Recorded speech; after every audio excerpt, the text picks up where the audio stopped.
میرے عزیزو، میرے بھائیو، کربلا ایک سبق ہے۔ کربلا صرف 10 دن رونے دھونے کے لیے نہیں ہے، ایک سبق ہے کہ اپنی زندگی کو اللہ رسول کے سامنے جھکا دو۔ گردنیں کٹنے کے لیے اللہ ہم سے نہیں مطالبہ کر رہا، وہ انہیں ہستیوں کے لیے تھا۔ ہمارے ذمہ ہے کہ ہم اللہ اس کے رسول کے سامنے سر جھکائیں، مسلم بن کے چلیں، مومن بن کے چلیں۔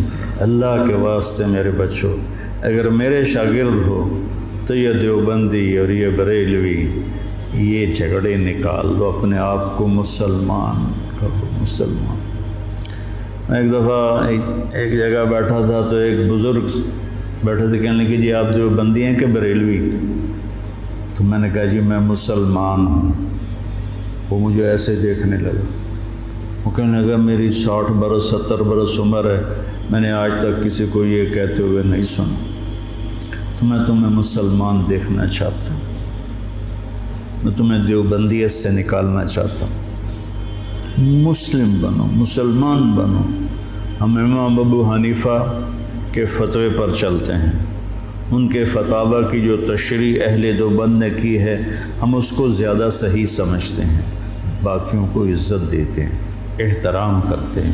ہمارے سینے کھلے ہوئے سب کے لیے، ہم ہی حق پر ہیں اور ہم ہی جنتی ہیں، یہ عجب تمہارے اندر سے نکالنا چاہتا ہوں۔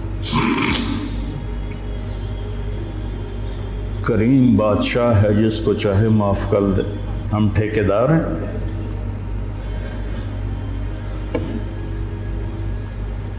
مسلم بنو، مومن بنو، امتی بنو۔ ہم شیعہ ہیں، ہم اہل تشیع ہیں، ہم بریلوی ہیں، ہم اہل حدیث ہیں، ہم دیوبندی ہیں۔ ان الفاظ کو چھوڑ دو بیٹا، پوری دنیا پھرا ہوں کہیں یہ لعنت نہیں، یہ ساری بر صغیر کی پھیلائی ہوئی لعنت ہے۔ میں تمہیں چاہتا ہوں کہ تم ایک اچھے مسلمان بنو، کہیں بھی جاؤ، میری طرف سے ضروری نہیں کہ مدرسوں میں ہی پڑھانا ہے، اتنے مدرسے ہیں ہی نہیں، جس جگہ جاؤ بیٹا مسلم بن کے جاؤ، سب سے محبت کرو، سب سے دلوں کو صاف کرو، سب کی۔ تمہیں پتہ ہے میں یہ طوائفوں کے بازار میں جاتا رہا، ان کے گھروں میں بیٹھتا رہا، ان کو پاس بٹھا کے ان کو دعوت دیتا رہا۔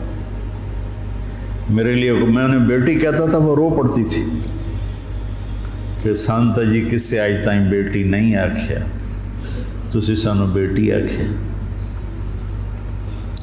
جب مجھے سٹنٹ پڑا اور میں گھر آیا تو ساری طوائفیں مجھے پوچھنے میرے ڈیرے پر آئیں، باری باری، ساری، بوڑھی جوان سب، کہ ہمیں بیٹی آج تک کبھی کسی نے نہیں کہا۔ ایک سے میں نے کہا اپنی بچی کی شادی کر دیں، کہنے لگی آپ کو رشتہ تلاش کر کے دیں۔ میں نے کہا تو خود تلاش کر، کہ مولانا صاحب طوائف دے کوٹھے تے رشتہ لین کون ہوندا؟